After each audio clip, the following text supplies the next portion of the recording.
Mesdames et messieurs, bonsoir. Merci à vous d'être avec nous dans cette édition d'information dont voici les grandes articulations. Maouloud, foi et communion à Conakry, mosquée et lieu de culte pris d'assaut, une forte mobilisation des fidèles musulmans, le recueillement au cœur de la célébration, paix et cohésion sociale dans les prières.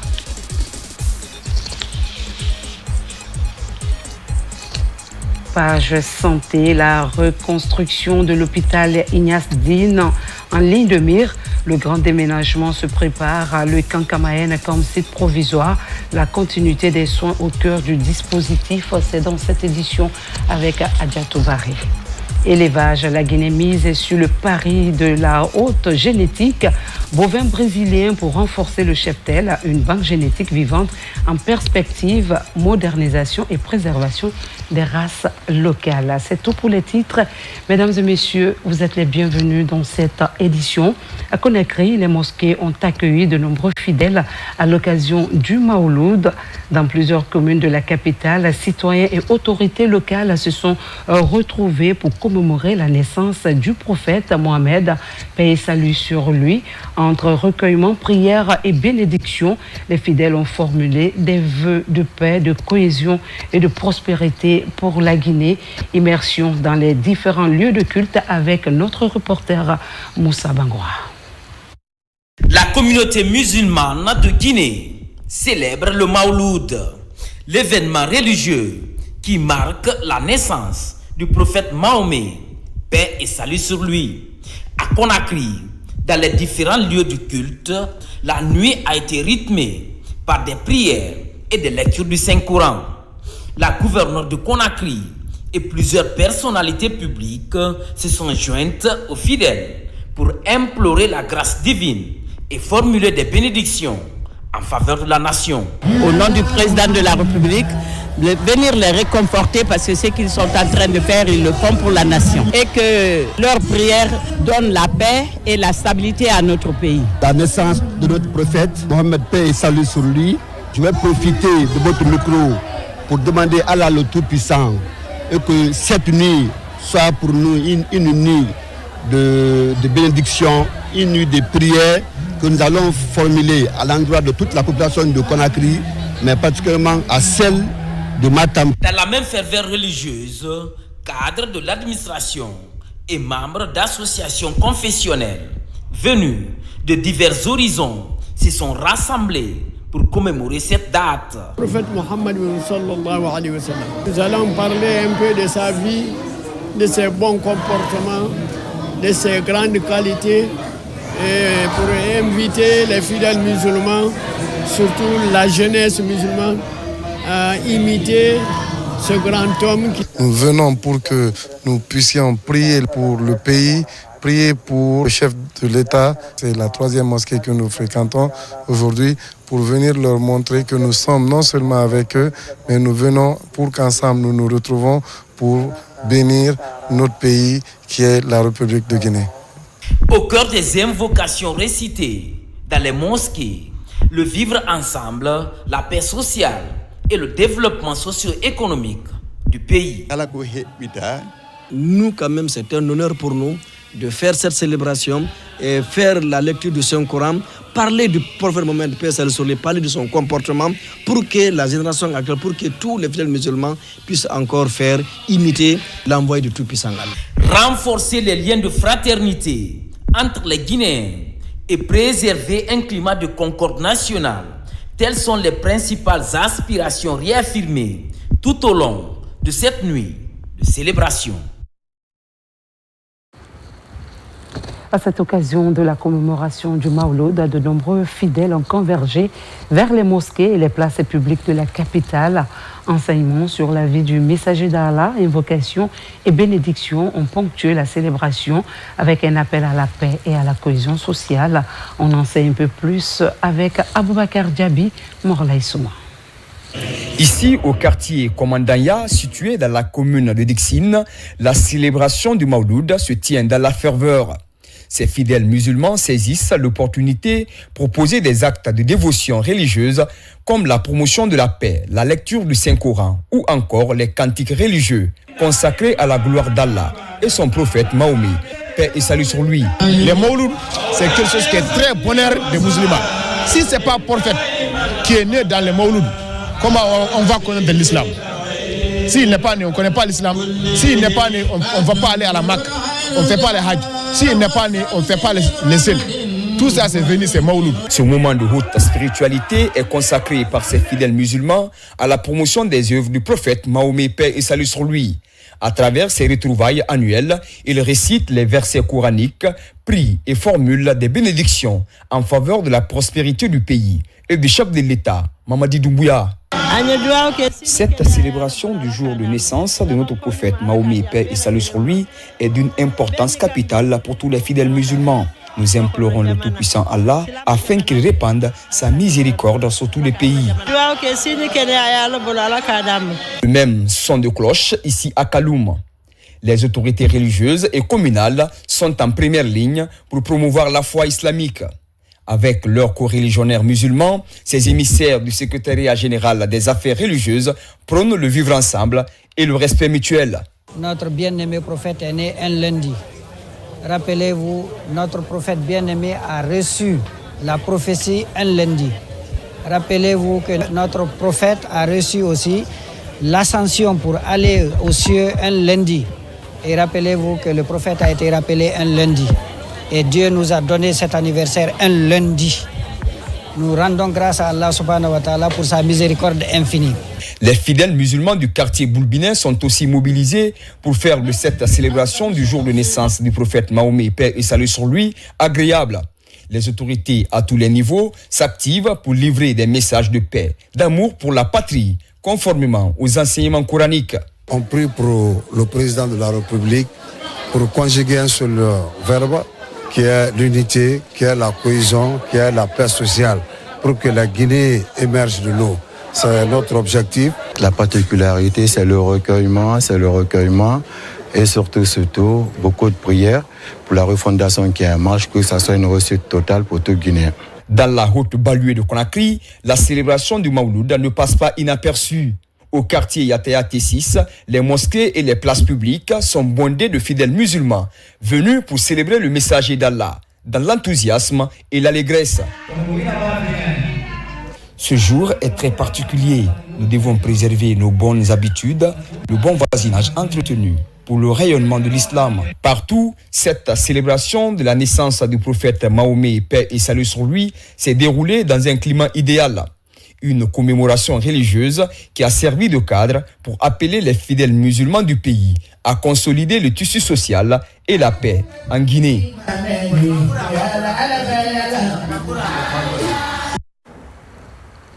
Et puisqu'on en parle, je vous amène à l'intérieur du pays, de Kindia à Boké, en passant par Mamou et Kankan. Des milliers de fidèles musulmans se sont mobilisés pour commémorer la naissance du prophète Mohammed, paix et salut sur lui. Prières et récitation du Saint-Coran et bénédictions ont marqué cette nuit de ferveur et de communion rétrospective avec les échos de nos correspondants compilés par Marwan Kamara. Ce voyage spirituel débute à Kindia où les mosquées ont accueilli des milliers de fidèles pour la célébration du Mawlud. Aux côtés des responsables religieux, les autorités administratives sont venues partager avec la communauté ces moments de prière et de recueillement. Donc merci aux imams, merci à la notabilité de Kindia, merci à la population également de Kindia pour avoir observé la paix, la sécurité, la sérénité. Non loin du chef-lieu, cap sur la sous-préfecture de Fagné dans la préfecture de Forêt-Caria. Ici, à l'initiative des fils ressortissants, les fidèles sont venus nombreux à la grande mosquée pour commémorer la naissance du prophète Mahomet. Les petits-fils ont décidé d'organiser cette année cette fête à Fagné. C'est un bonheur, c'est une réjouissance, c'est un acte de foi. C'est de dire à Dieu d'exaucer les prières, surtout les enfants de la Guinée. Dans le bassin minier du Kakandé, la célébration a pris une résonance particulière dans les principales mosquées de la commune urbaine. Les fidèles ont prié pour la stabilité et le vivre ensemble, mais aussi pour le repos de l'âme des victimes du drame de Dar Salam. La Guinée est en deuil et les imams ont décidé non seulement de continuer à prier pour les gens qui ont perdu leur vie dans ce drame-là. Donc aujourd'hui, c'est un jour saint, un jour à laquelle où le prophète Mohammed sallallahu alayhi wa sallam, c'est sa naissance, et que tous les fidèles musulmans se sont retrouvés dans les mosquées et lire le Coran et bénir le pays. Cœur géographique et carrefour religieux, Mamou s'est illustré par une unité de prêches profonds consacrée à la morale islamique. L'accent a été mis sur les enseignements coraniques et des prières pour le prophète ainsi que pour la nation entière. L'histoire du prophète, les difficultés qu'il a rencontrées dans ce monde-là pour que cette religion musulmane soit aujourd'hui dans un plateau d'or avec nous, pour qu'il sache que pour arriver au paradis, il faut rencontrer des difficultés et il faut les accepter et il faut les vaincre. Priez pour nos dirigeants, priez pour nous-mêmes. Poursuivons à Kankan, foyer historique de la tradition spirituelle et des grandes traditions de l'islam guinéen. Dans les mosquées et places publiques du Nabaya, des invocations divines ont été prononcées pour soutenir l'esprit du vivre ensemble. Nous profitons de l'occasion pour que le Tout-Puissant donne sa grâce au peuple de Guinée, à son président Mamadi Doumbouya, qui lui accorde la prospérité, le courage et beaucoup plus de capacité physique et mentale pour que le chemin qu'il a pris et les œuvres qu'il a entamées, qu'il puisse les achever dans les bonnes conditions. Dernière étape de cette tournée nationale, Zérékoré. Les fidèles y ont également célébré la naissance du prophète Mahomet, une occasion de communion religieuse marquée par des prières et des bénédictions en faveur de la paix et de l'unité nationale. Nous prions Dieu qu'il exauce toutes les prières qui ont été faites aujourd'hui et qu'il exauce toutes les demandes que la population l'a fait, que Dieu accepte nos prières. De Kindia à Zérékoré, en passant par Boki, Mamou et Kankan, la célébration de la naissance du prophète Mahomet aura été marquée cette année par une intense ferveur religieuse, adossée à des messages unanimes en faveur de la paix, de la solidarité et du renforcement de la cohésion sociale.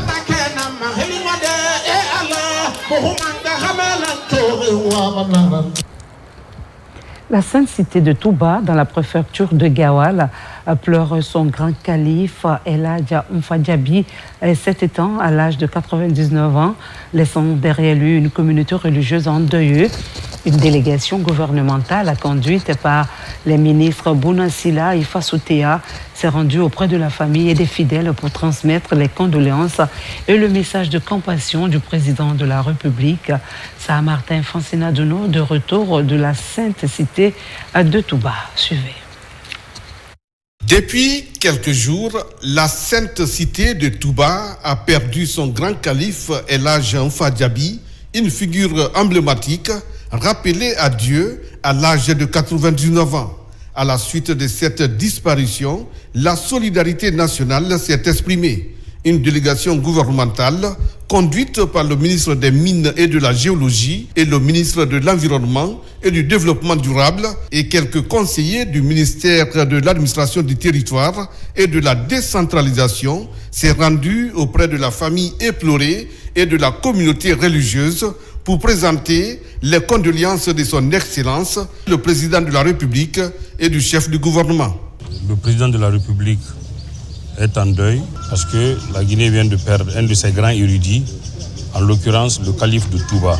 Par son nom, les condoléances de toute la nation guinéenne à la famille de Touba, à la famille de Gawal, à la famille Djaka et à toute la Guinée. Comme il l'a toujours fait tous les vendredis, il faisait des prières ici pour le président de la République, que le Djaka et le Touba continuent sur cette tradition pour faire des prières pour le chef de l'État, des prières pour la Guinée, pour que continue à régner la paix, la concorde nationale et l'unité nationale. Dans la famille du défunt, comme au sein de la communauté religieuse de cette sainte cité, la présence de la délégation gouvernementale a été accueillie comme un geste de solidarité et de compassion, témoignant de la proximité du président de la République, Mamadi Doumbouya, avec les populations, particulièrement dans les moments de deuil et d'épreuve.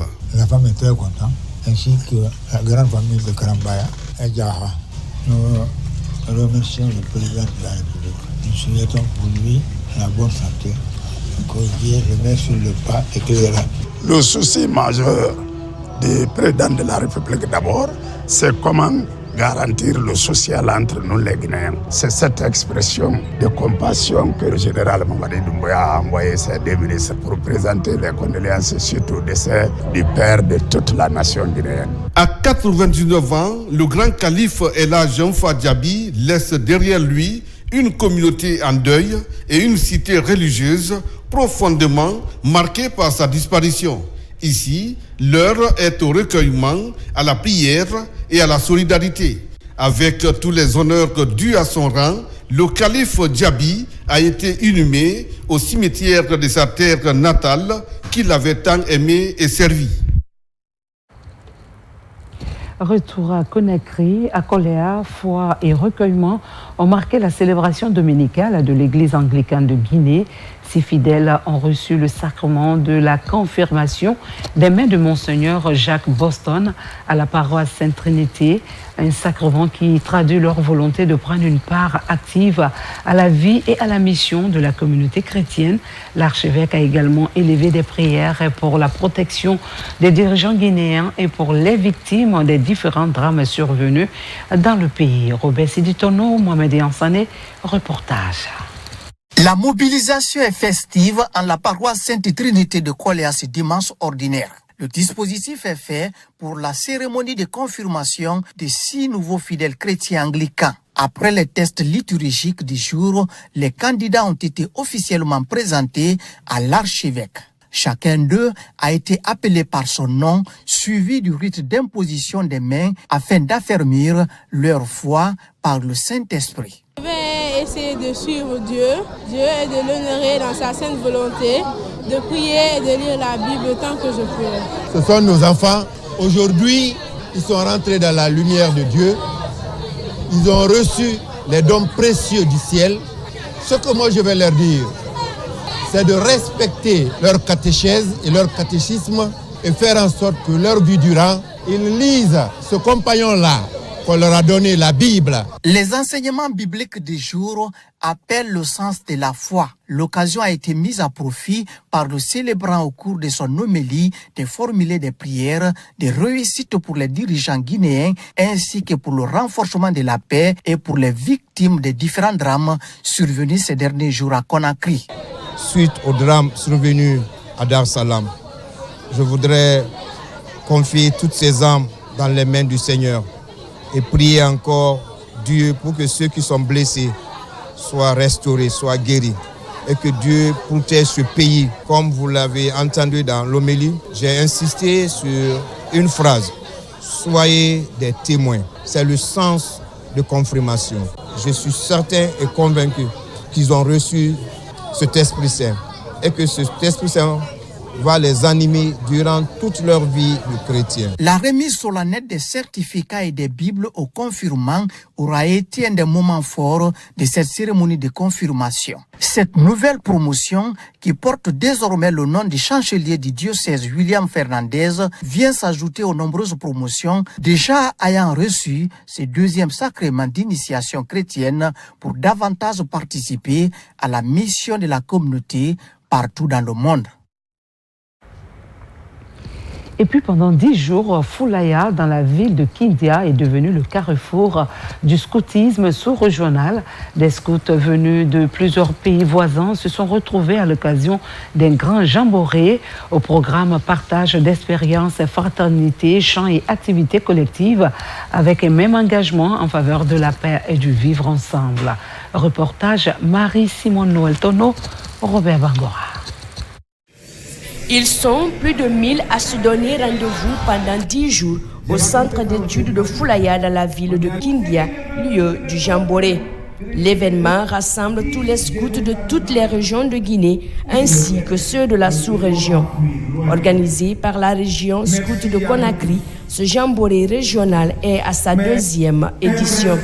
L'originalité de cette année est bien le défi de rassembler 1000 jeunes curieux afin de découvrir le scoutisme ainsi que les scouts de la sous-région. Plus de 1000 participants, toutes religions confondues, répartis entre plusieurs délégations internationales et nationales, ont donné à ce jamboree tout son éclat particulier. Les scouts n'a pas de frontières. C'est une fierté aussi d'être là avec mes frères scouts du Sénégal. Dans cette salle, ces participants prennent part à la messe de clôture des activités de cette deuxième édition du jamboree régional avec pour slogan Wantanara. Chers amis, ce jamboree qui s'achève fut certainement une véritable fête de service, une célébration de la joie d'être scout, la joie d'être des hommes et des femmes du service désintéressé de l'homme et de tout l'homme. Les scouts de Gambie, du Sénégal, du Mali, de la Guinée-Bissau et de la Sierra Leone ont également pris part à cette deuxième édition du jamboree. Cette année, le thème choisi est d'un même pas vers l'avenir, enjeux éducatifs actuels pris au sérieux. Ce thème doit désormais devenir un engagement. Pendant ces journées, cette devise a pris vie. Elle s'est exprimée dans les activités vécues ensemble. Elle s'est exprimée dans les moments de joie, de service, d'apprentissage et de partage. De cette rencontre découle une découverte de mixité sociale et religieuse. Chrétiens et musulmans se partagent des moments de prière, de fraternité et de service mutuel. Autre sujet d'actualité, l'hôpital national Ignace Dine s'apprête à changer temporairement de cadre pour laisser place à sa reconstruction. Une partie importante de ses activités sera transférée au Kankamayen, dont les bâtiments sont désormais affectés au ministère de la Santé pour la prise en charge des patients pendant toute la durée des travaux. La ministre de la Santé et de l'Hygiène publique s'est rendue sur le site pour apprécier les préparatifs. Adjatou Bari. Le Kankamayen s'impose comme l'un des maillons essentiels du dispositif de transfert temporel des activités de l'hôpital Ignace Dine. Ici, chaque espace compte. En fonction de la nature et de la portée des services hospitaliers, les bâtiments ont été identifiés et affectés.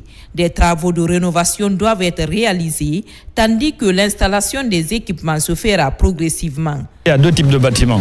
Il y a des bâtiments, ça c'était au niveau de l'hôpital du camp. Ça c'est des locaux aménagés pour accueillir des patients. Donc là, il y a encore des petits travaux à faire, mais les autres, ce sont des logements qu'on va transformer en salle d'hospitalisation, en bureau et en salle de soins. Là, ça demande un peu plus de travaux et ça demande un peu plus de temps. De bâtiment en bâtiment, la ministre de la Santé et de l'Hygiène publique s'inquiète de la situation du site. État des locaux, organisation des espaces, installation des équipements, aucun détail n'est laissé au hasard.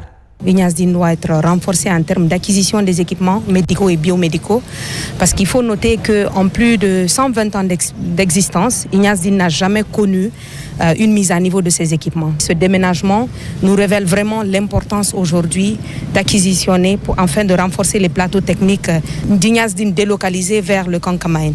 Donc nous allons nous atteler à cela dans des plus brefs délais. Désormais, l'enjeu est de finaliser les aménagements et les installations pour permettre l'ouverture rapide des services dans le respect des exigences de sécurité et de qualité de soins.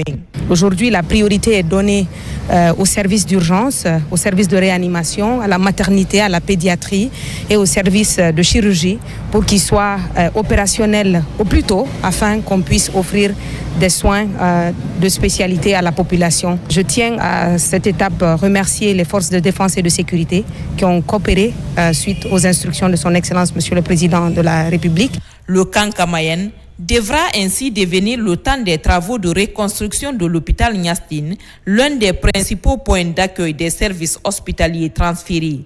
Un dispositif temporaire mais stratégique dont la réussite repose sur une préparation minutieuse et une mise en service progressive des différentes unités hospitalières. À Fouala, c'est dans Beila, l'accès aux soins prend une dimension solidaire. Dans cette sous-préfecture, les populations de 20 districts bénéficient d'une nouvelle campagne de médecine humanitaire entièrement gratuite. Pour cette 4e édition, l'Association pour le développement de Fouala et l'ONG SAPAS de Bruxelles élargissent le programme avec de nouvelles prestations pour renforcer la qualité de la prise en charge. Reportage de notre correspondant régional, Lancé Kamisoko. Pour la 4e fois de suite, le projet de médecine humanitaire ouvre sa gibecière dans la sous-préfecture de Fouala. Porté par l'Association pour le développement de Fouala, en collaboration avec l'ONG SAPAS de Bruxelles, plusieurs nouveautés sont introduites dans le programme de cette année en vue d'améliorer la qualité des soins offerts.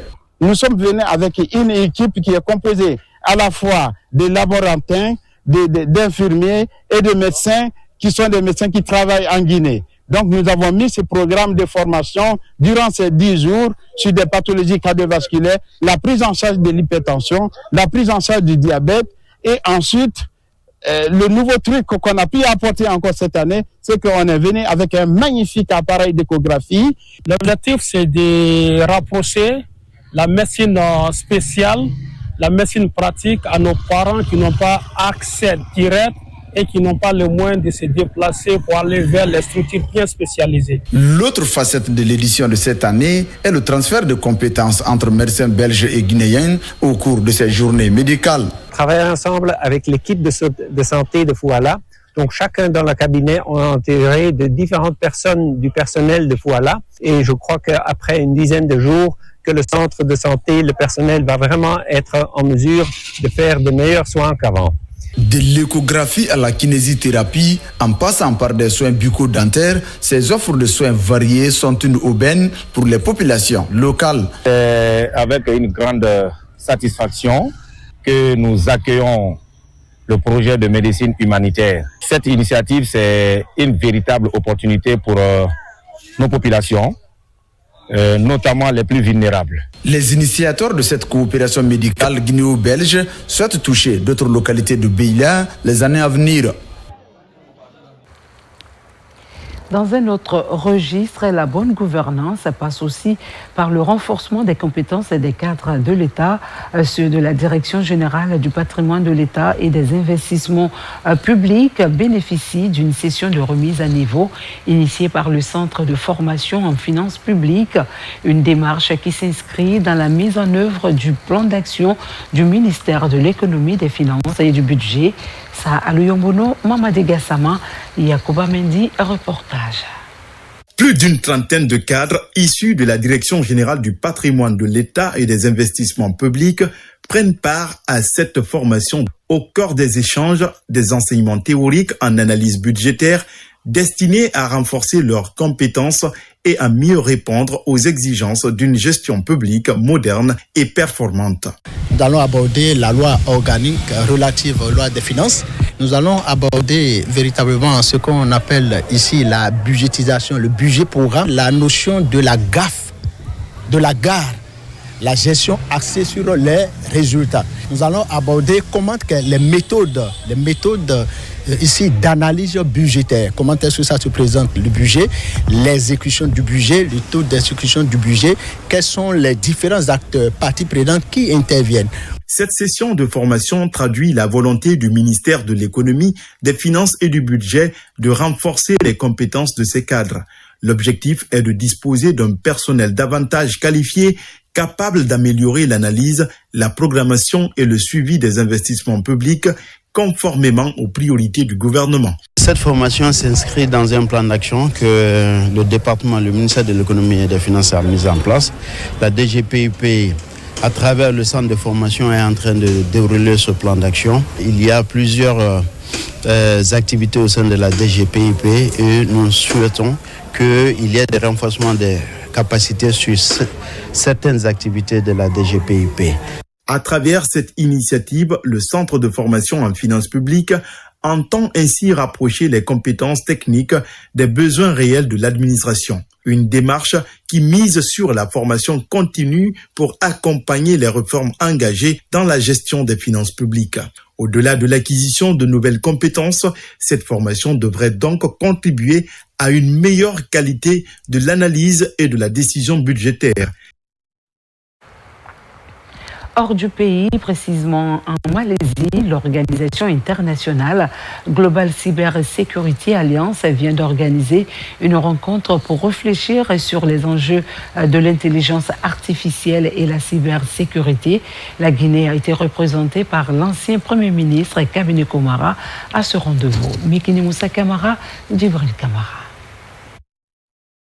La révolution mondiale de l'intelligence artificielle et de la cybersécurité à l'horizon 2026 met en lumière la convergence sans précédent de l'intelligence artificielle et de la cybersécurité qui transforme la manière dont les organisations protègent leurs données, gèrent les risques et instaurent la confiance à l'ère numérique. Face au progrès fulgurant des technologies intelligentes, à l'adoption du cloud et à l'autonomisation, les dirigeants sont confrontés à de nouvelles menaces complexes. L'Organisation internationale Global Cyber Security Alliance, à travers l'ancien Premier ministre guinéen Cabinet Koumara, propose des solutions à cette rencontre internationale qui se déroule à Kuala Lumpur, en Malaisie. Global Security, l'écosystème qu'il produit aujourd'hui sert près de 380 millions d'utilisateurs à travers le monde. Et dans un futur immédiat, nous allons établir des relations de travail avec des recherches avec différentes universités à travers le monde.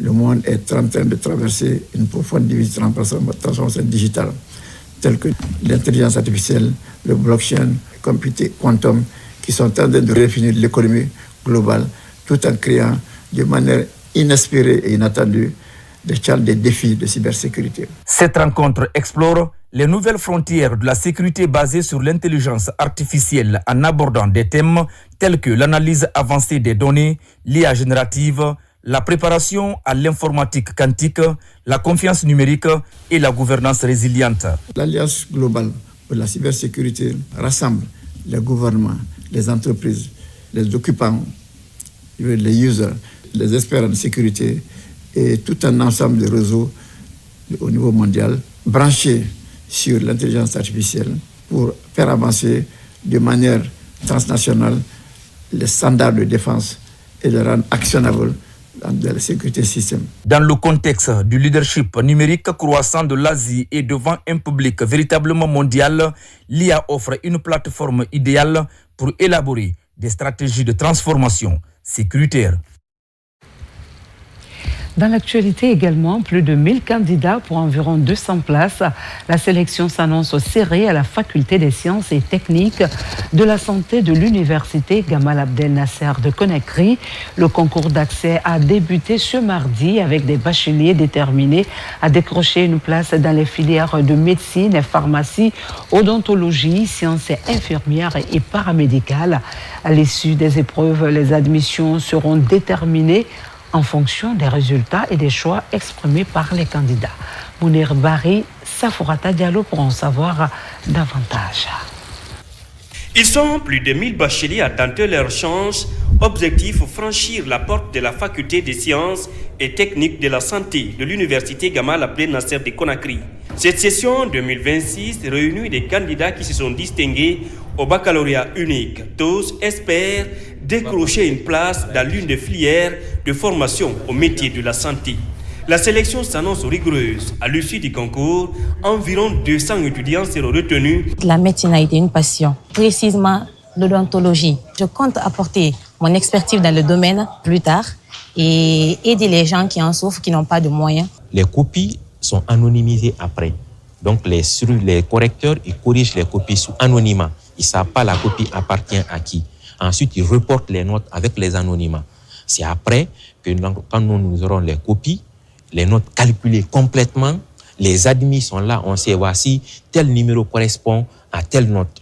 C'est après que notre scolarité va lever l'anonymat pour voir ceux qui sont admis et publier les résultats. Le concours constitue ainsi une étape décisive pour ces bacheliers venus tenter d'intégrer un parcours universitaire exigeant. Nous exigeons que les candidats qui sont admis au sein de cette faculté soient choisis sur la base de critères assez rigoureux. Et ces critères commencent par la note du baccalauréat pour espérer avoir une place. À travers ce processus de sélection, le ministère de l'Enseignement supérieur et de la Recherche scientifique, via l'université Gamal Abdel Nasser de Conakry, entend faire de l'accès à cette faculté un cadre de rigueur académique et scientifique. Cette compétition attire également des candidats issus de plusieurs pays de la sous-région ouest-africaine. À Sigiri, l'excellence scolaire ouvre de nouvelles perspectives aux élèves les plus méritants. La société Anglo-Gold Ashanti de Guinée, SAG, mise sur leur potentiel à travers un programme de revision destiné à renforcer leur préparation aux épreuves de sélection entièrement financé par la société minière. L'initiative pourrait permettre aux plus performants de poursuivre leurs études supérieures à l'étranger. On en sait un peu plus avec Marie Kumba Sovogui. C'est dans la commune urbaine de Sigiri qu'a eu lieu le lancement officiel des cours de révision initiés par la société Anglo-Gold Ashanti de Guinée. Autorités administratives et éducatives, parents d'élèves, encadreurs et bénéficiaires ont pris part à cette cérémonie consacrée à l'accompagnement des jeunes les plus méritants de la préfecture. Dans les salles de classe, les candidats bénéficient de cours de renforcement, d'exercices pratiques et d'un accompagnement pédagogique destiné à renforcer les connaissances et à mieux les préparer aux épreuves de sélection. Nous sommes très contents de l'apport que la SAG apporte à nos enfants, en les aidant à bénéficier d'une formation de qualité à l'étranger. Nous voulons que nos enfants deviennent des intellectuels, qu'ils puissent avoir une bonne formation. Si la SAG nous aide dans ce sens, nous ne pouvons que nous en réjouir. Au-delà de simples cours de révision, c'est tout un parcours d'excellence qui se dessine pour ces jeunes. Cette initiative portée par le gouvernement guinéen, la SAG, le ministère de l'Enseignement supérieur et l'Université de Moncton, ambition de renforcer le capital humain national et de favoriser l'émergence d'une nouvelle génération de cadres qualifiés, appelés à contribuer au développement économique et social de la Guinée. Un programme de course d'excellence communautaire. Ce programme est appelé à durer dans le temps parce que chaque année, nous voulons offrir la chance à un certain nombre d'élèves issus des communautés de bénéficier d'un enseignement de qualité dans les plus grandes universités. Au regard aussi de tous les efforts consentis ici par les partenaires qui accompagnent la préfecture de Sigiri dans la valorisation de nos étudiants, j'avoue que je suis très content. À Sigiri, l'excellence scolaire devient ainsi un véritable tremplin vers l'avenir. À travers ce partenariat, les différents acteurs entendent ainsi investir dans une jeunesse appelée à devenir l'une des forces vives du développement du pays. À Kindia, l'école primaire fait davantage de place à l'enseignement bilingue. De futurs enseignants sont en formation pour maîtriser cette approche et améliorer la qualité des apprentissages. Une initiative de la Direction nationale de la formation et du perfectionnement des personnels enseignants qui mise sur des éducateurs mieux outillés pour répondre aux réalités linguistiques des élèves. Mohamed Cherif Kamara, reportage. À Kindia, la formation consacrée à l'intégration de l'enseignement bilingue dans la formation initiale des enseignants du primaire s'est ouverte ce lundi 24 août 2026. Organisée par la Direction nationale de la formation et du perfectionnement des personnels enseignants, cette session réunit des acteurs du secteur éducatif autour des méthodes et pratiques liées à l'enseignement bilingue. Lorsqu'un enfant apprend dans une langue qu'il comprend et qu'il maîtrise progressivement, il est davantage en mesure de participer aux activités pédagogiques, de développer sa capacité de raisonnement. L'intégration de l'enseignement bilingue dans la formation initiale des futurs enseignants revêt une importance particulière pour la Direction nationale de la formation et du perfectionnement des personnels enseignants. Dès qu'on parle de langue, on parle de tous les secteurs de la vie. Il ne peut pas avoir de développement sans association, sans complémentarité. Et il ne peut pas avoir d'association ni complémentarité sans la compréhension commune entre les différents acteurs. Cette formation vient renforcer les compétences des futurs enseignants afin de mieux prendre en compte les réalités linguistiques dans les apprentissages. Aujourd'hui, il ne fait plus de doute que lorsque l'enfant est reçu dans sa langue nationale, ou du moins dans une langue qu'il comprend, qu'il entend. Au niveau de la classe de CP1, cet enfant, il est tout de suite mis en confiance. Et c'est un levier qui permet à cet enfant tout de suite d'acquérir des choses et d'éviter le choc. Cet atelier, c'est pour former nos collègues des écoles normales chargées de la formation initiale à pouvoir intégrer les stratégies de l'approche Élan en lecture, écriture et en mathématiques. À travers cette formation, la Direction nationale de la formation et du perfectionnement des personnels enseignants entend renforcer les compétences des futurs enseignants pour un système éducatif plus inclusif et adapté aux réalités linguistiques du pays. Et puis la Guinée veut donner un nouvel élan à son élevage en misant sur la génétique. Des bovins à haute valeur génétique seront importés du Brésil dans le cadre d'un programme lancé par le ministère de l'Élevage. L'initiative vise à améliorer la productivité du cheptel national grâce à la création d'une banque génétique vivante tout en veillant à la préservation des races locales.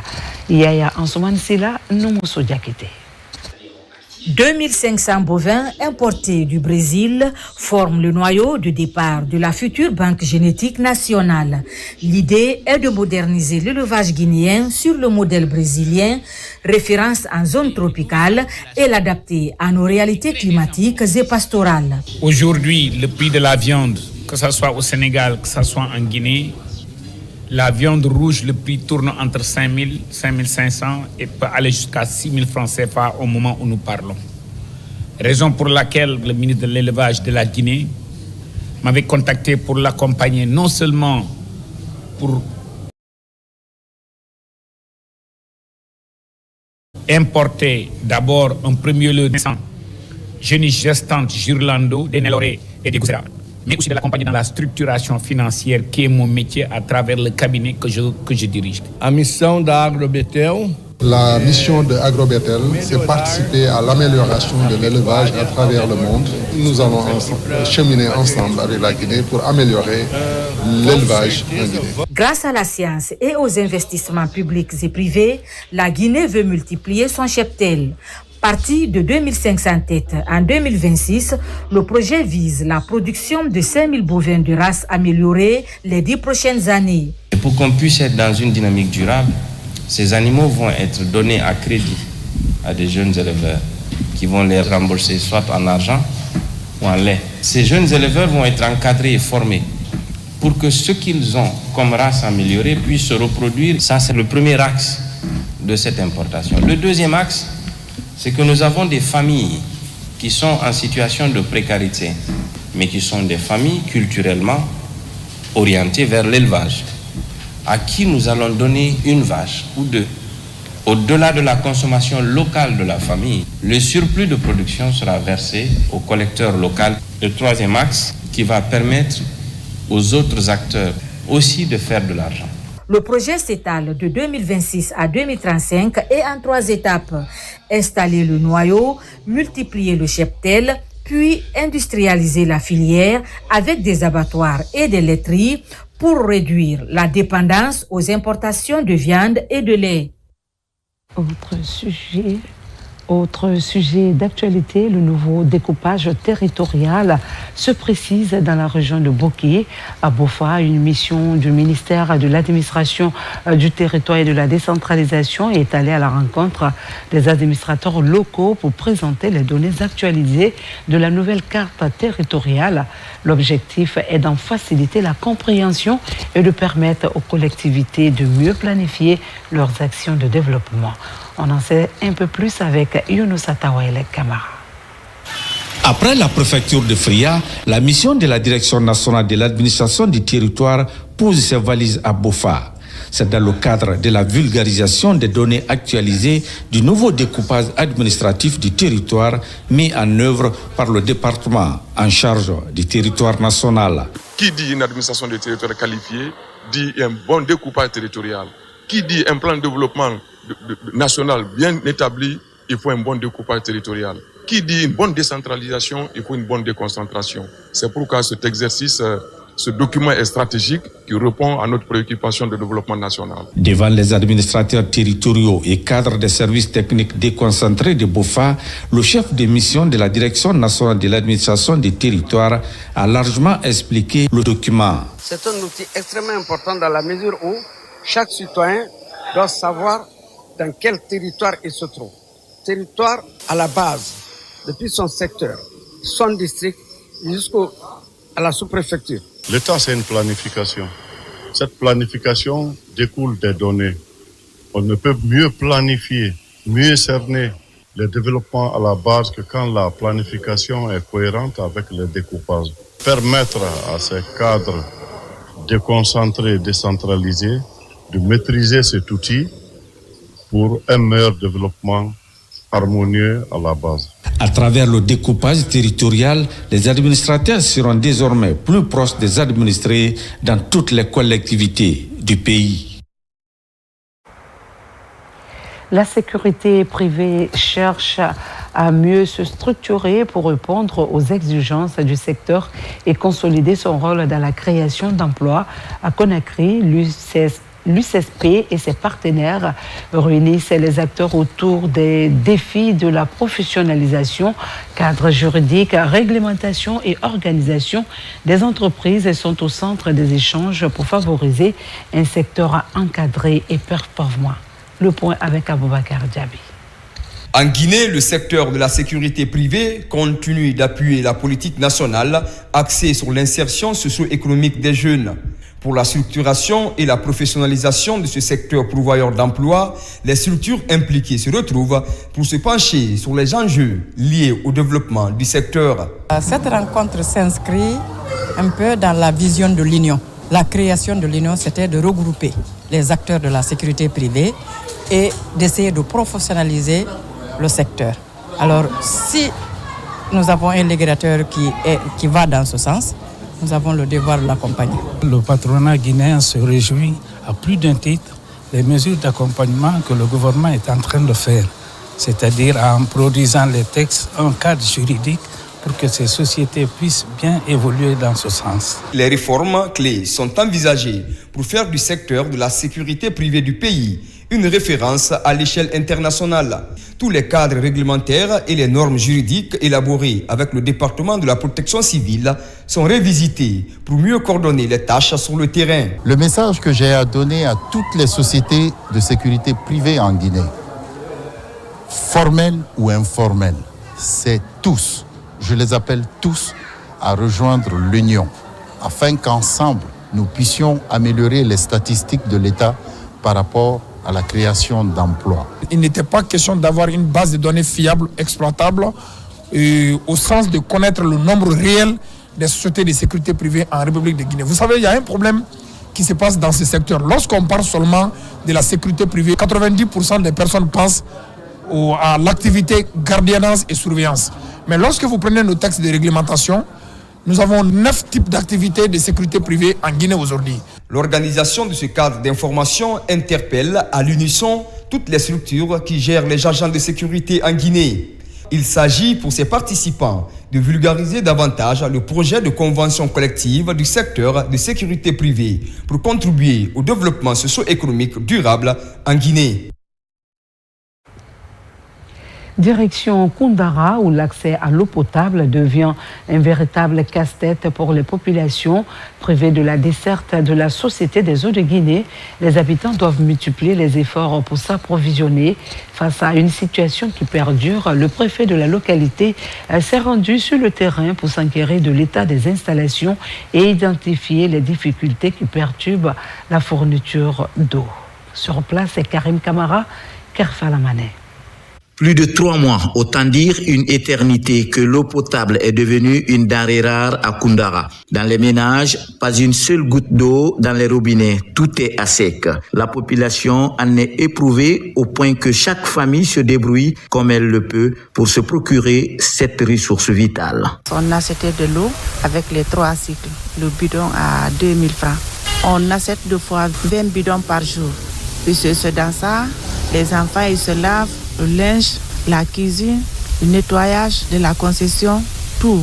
Vraiment, on a beaucoup de difficultés. Pourtant, selon les responsables de la SEC de Koundara, les installations et ouvrages permettant de capter, traiter et transporter l'eau sont tous opérationnels. Une station de pompage autonome en panne sèche, faute de carburant. C'est la capacité installée qui est nettement inférieure à la demande. C'est pourquoi nous délestons. Tout le monde ne peut pas avoir l'eau à la fois. Quand nous donnons les quartiers qui sont en amont 2 jours, on se repose 2 jours. Les quartiers qui sont en aval, on les donne aussi 2 jours. C'est la rotation qu'on faisait. On n'a pas de carburant. Pratiquement depuis 2026, la continuité du service fait défaut. Il faut noter aussi ce déséquilibre entre l'offre et la demande à cause de la croissance démographique. Les services de la SEG ont commencé quand Koundara ne comptait que 4 quartiers. Aujourd'hui, la ville en compte 8. Il y a problème. Je demande avec la sagesse à l'autorité de venir en aide, au moins de nous trouver des forages ou des panneaux solaires, parce que pas d'eau, pas de vie. Je lance un appel à la population de Koundara d'être patient. À Koundara, la desserte par la SEG est assurée par 3 forages. En attendant, elles sont nombreuses les familles qui s'approvisionnent en eau potable à partir des forages d'exploitation privés. De la formation à la fabrication, le savoir-faire prend forme à Sigiri. Roger Loa, jeune diplômé de l'ERAM, fait ses preuves dans la mécanique en concevant des équipements agricoles. Sa dernière création, une batteuse de céréales, illustre les compétences acquises auprès du maître forgeron Elhadj Massiniba Morikanté, grâce à un partenariat avec l'Office national de formation et de perfectionnement professionnel. Découverte avec Ibrahima Oulé Fofana. Il s'agit d'une machine batteuse de multifonction fabriquée sur place. C'est le fruit du génie créateur de Roger Loa, diplômé en mécanique générale et maintenance de l'école régionale des arts et métiers de Sigiri, ERAM. L'expertise est acquise avec le maître forgeron Elhadj Massiniba Morikanté.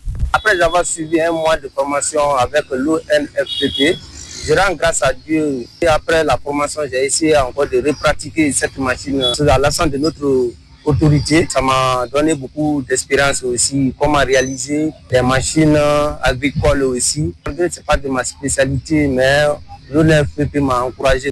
Roger Loa a bénéficié de cette compétence lors de la formation des ouvriers des 4 régions naturelles du pays le mois d'avril sur la fabrication des machines agricoles. Une formation financée par l'Office national de formation et de perfectionnement professionnel ONFPP et assurée par le formateur national, le maître forgeron Elhadj Massiniba Morikanté.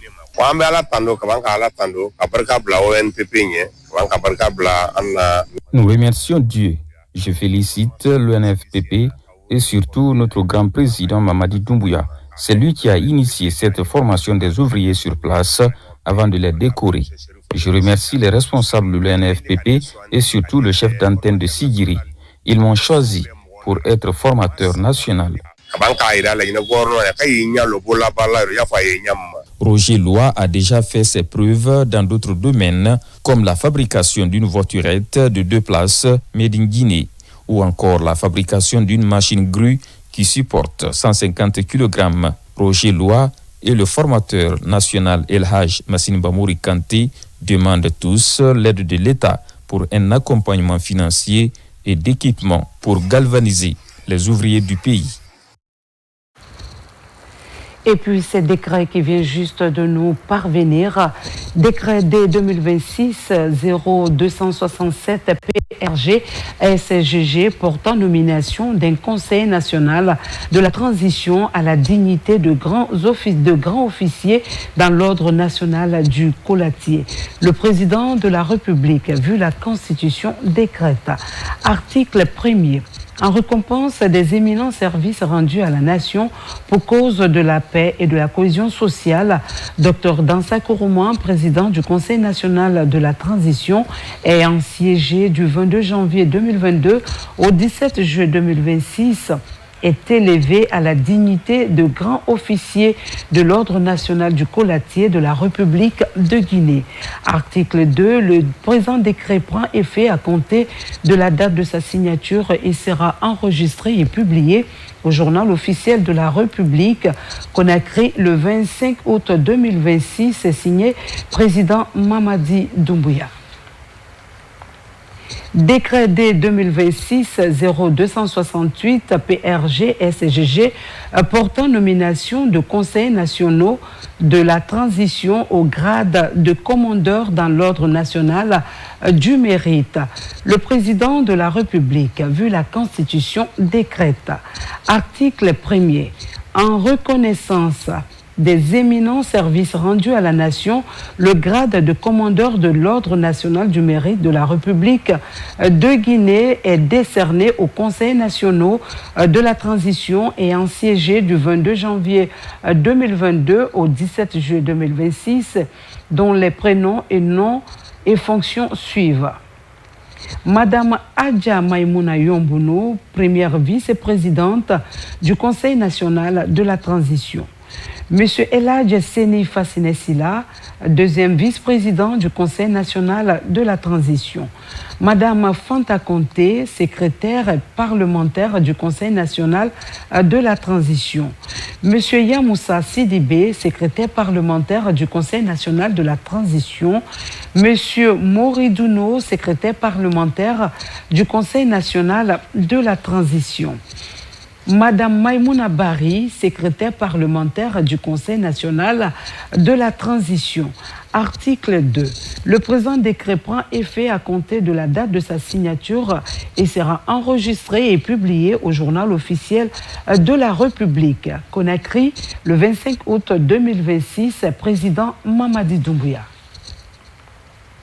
Décret D 2026-0269 PRG-SGG portant nomination de conseillers nationaux de la transition au grade de commandeur dans l'ordre national du mérite. Le président de la République, vu la Constitution, décrète. Article 1er. En reconnaissance des éminents services rendus à la nation, le grade de commandeur de l'ordre national du mérite de la République de Guinée est décerné aux conseils nationaux de la transition ayant siégé du 22 janvier 2022 au 17 juillet 2026, dont les prénoms, noms et fonctions suivent. Monsieur Mohamed Ali Thiam, président de la Commission Constitution, Loi organique, Administration publique et Organisation judiciaire du Conseil national de la transition. Monsieur Hamidou Kamara, président de la Commission du plan, des affaires financières et du contrôle budgétaire du Conseil national de la transition. Monsieur Ibrahima Sorel Keïta, président de la Commission Affaires étrangères, guinéen de l'étranger et coopération internationale du Conseil national de la transition. Dr Alpha Abdoulaye Diallo, président de la Commission Affaires économiques et développement durable du Conseil national de la transition. Général Roger Pépé Sagno, président de la Commission Défense, Paix et Sécurité du Conseil national de la transition. Monsieur Eladj Abdul Karim Djoubaté, président de la Commission Réconciliation, Droits humains, Justice et Communication, Information du Conseil national de la transition. Madame Awa Bangoura, présidente de la Commission spéciale permanente, Contrôle et comptabilité du Conseil national de la transition. Monseigneur Jacques Boston, vice-président de la Commission Réconciliation, Droits humains, Justice, Communication, Information du Conseil national de la transition. Article 2. Le présent décret prend effet à compter de la date de sa signature et sera enregistré et publié au journal officiel de la République Conakry le 25 août 2026 et signé président Mamadi Doumbouya. Décret D 2026-0270 PRG SGG portant nomination de conseillers nationaux de la transition au grade d'officier dans l'ordre national du mérite. Le président de la République, vu la Constitution, décrète. Article 1er. En reconnaissance des éminents services rendus à la nation, le grade d'officier de l'Ordre national du mérite de la République de Guinée est décerné aux conseillers nationaux de la transition ayant siégé du 22 janvier 2022 au 17 juillet 2026, dont les prénoms, noms et fonctions suivent. Madame Fengi Kamara, vice-présidente de la Commission Constitution, Loi organique, Administration publique et Organisation judiciaire du Conseil national de la transition. Monsieur Mohamed Kaba, vice-président de la Commission Plan des affaires financières et du contrôle budgétaire du Conseil national de la transition. Madame Aïssata Kamara, vice-présidente de la Commission Affaires économiques et développement durable du Conseil national de la transition. Monsieur Mohamed Victor Bangoura, vice-président de la Commission Défense, Paix et Sécurité du Conseil national de la transition. Madame Tidanké Traoré, vice-présidente Commission Affaires étrangères, Guinéen de l'étranger et coopération internationale du Conseil national de la transition. Monsieur Massoud Bari, vice-président de la Commission Santé, Éducation, Affaires sociales et culturelles du Conseil national de la transition. Article 2. Le présent décret prend effet à compter de la date de sa signature et sera enregistré et publié au journal officiel de la République. Conakry, le 25 août 2026, président Mamadi Doumbouya. Décret D 2026-0271 PRG SGG portant nomination de conseillers nationaux de la transition au grade d'officier dans l'ordre national du colatier. Le président de la République, vu la Constitution, décrète. Article 1er. En reconnaissance des éminents services rendus à la nation, le grade d'officier de l'ordre national du colatier de la République de Guinée est décerné aux conseillers nationaux de la transition ayant siégé du 22 janvier 2022 au 17 juillet 2026, dont les prénoms, noms et fonctions suivent. Général 2e section Abdoulaye Keïta, conseiller national de la transition. Général 2e section Amadou Kaba, conseiller national de la transition. Général 2e section Eladja Amadou Togba, conseiller national de la transition. Article 2. Le présent décret prend effet à compter de la date de sa signature et sera enregistré et publié au journal officiel de la République. Conakry, le 25 août 2026, président Mamadi Doumbouya. Décret D 2026-0272 PRG et SGG portant nomination de conseillers nationaux de la transition au grade de chevalier dans l'ordre national du mérite. Le président de la République, vu la Constitution, décrète. Article 1er. En reconnaissance des éminents services rendus à la nation, le grade de chevalier de l'Ordre national du mérite de la République de Guinée est décerné aux conseillers nationaux de la transition ayant siégé du 22 janvier 2022 au 17 juillet 2026, dont les prénoms, noms et fonctions suivent. Monsieur Jean-Paul Cotin-Bendouno, rapporteur de la Commission Constitution, Loi organique, Administration publique et Organisation judiciaire du Conseil national de la transition.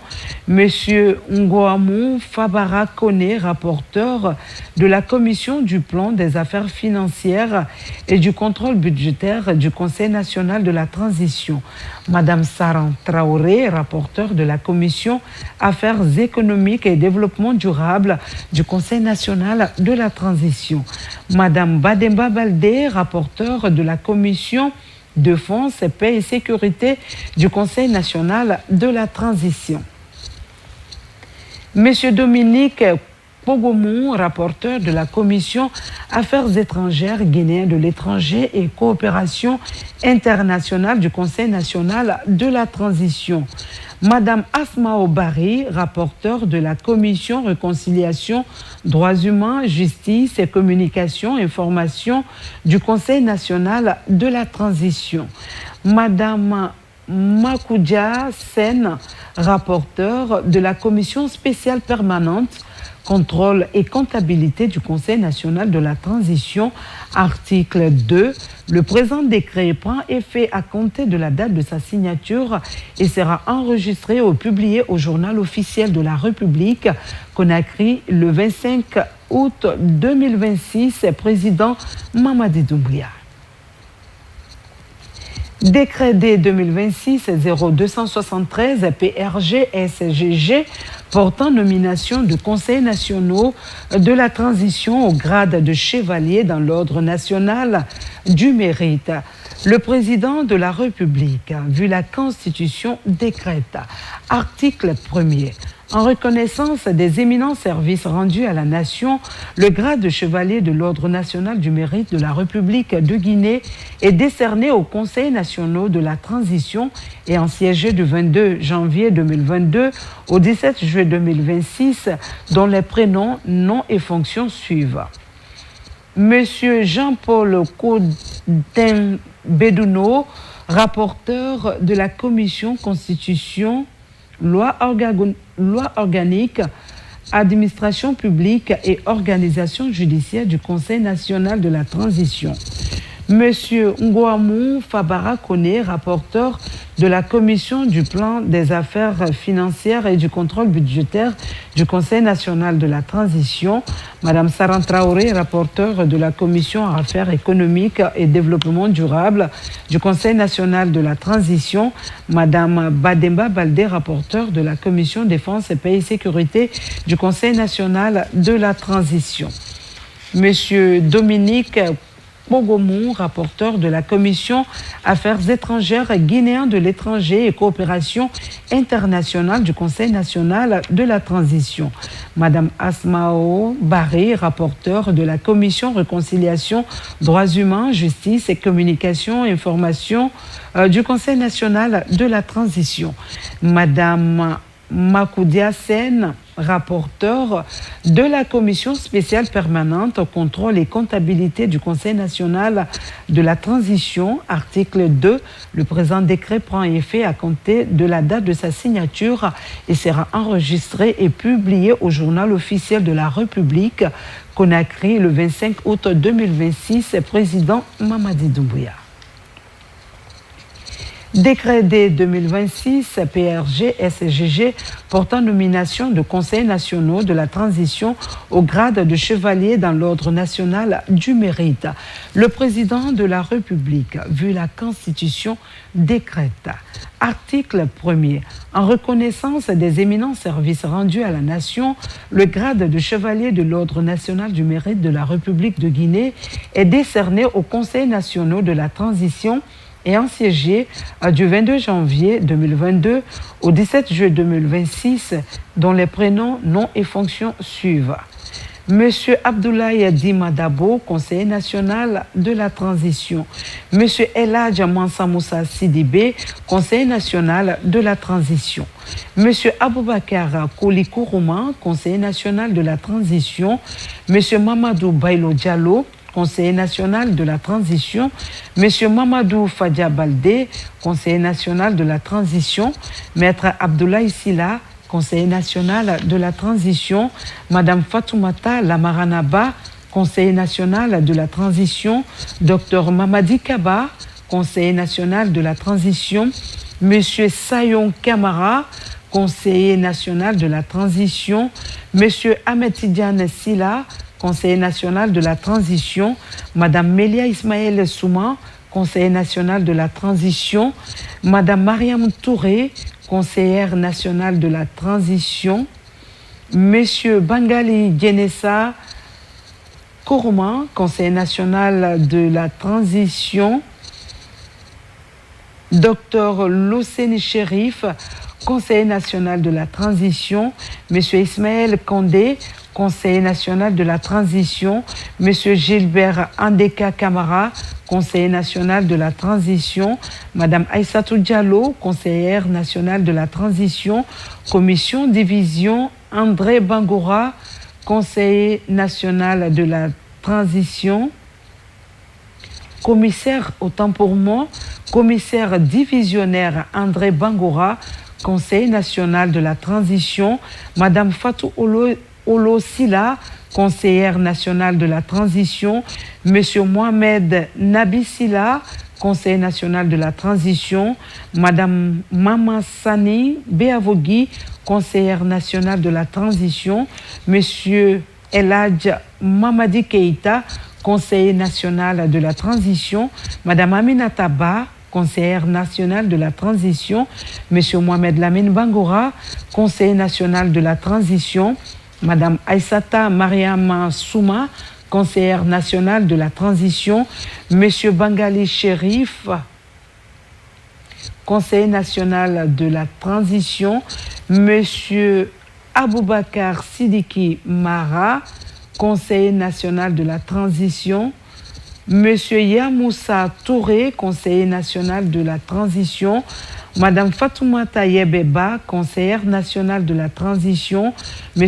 Lansana Fofana, conseiller national de la transition, M. Dorkanema John, conseiller national de la transition, Colonel Laye Banfa Kandé, conseiller national de la transition, Colonel Sayon Keïta, conseiller national de la transition, M. Salia Kamara, conseiller national de la transition, Colonel Maïmouna Sidibé, conseiller national de la transition, M. Seni Kamara, conseiller national de la transition, Monsieur Kabine Kamara, conseiller national de la transition, Madame Mawa Soumano, conseillère nationale de la transition, Madame Awa Diakité, conseillère nationale de la transition, Madame Seni Tonamou, conseiller national de la transition, Monsieur Aboukaba, conseiller national de la transition, Monsieur Aliou Badracham, conseiller national de la transition, Monsieur Mamadi Fonfo Kamara, conseiller national de la transition,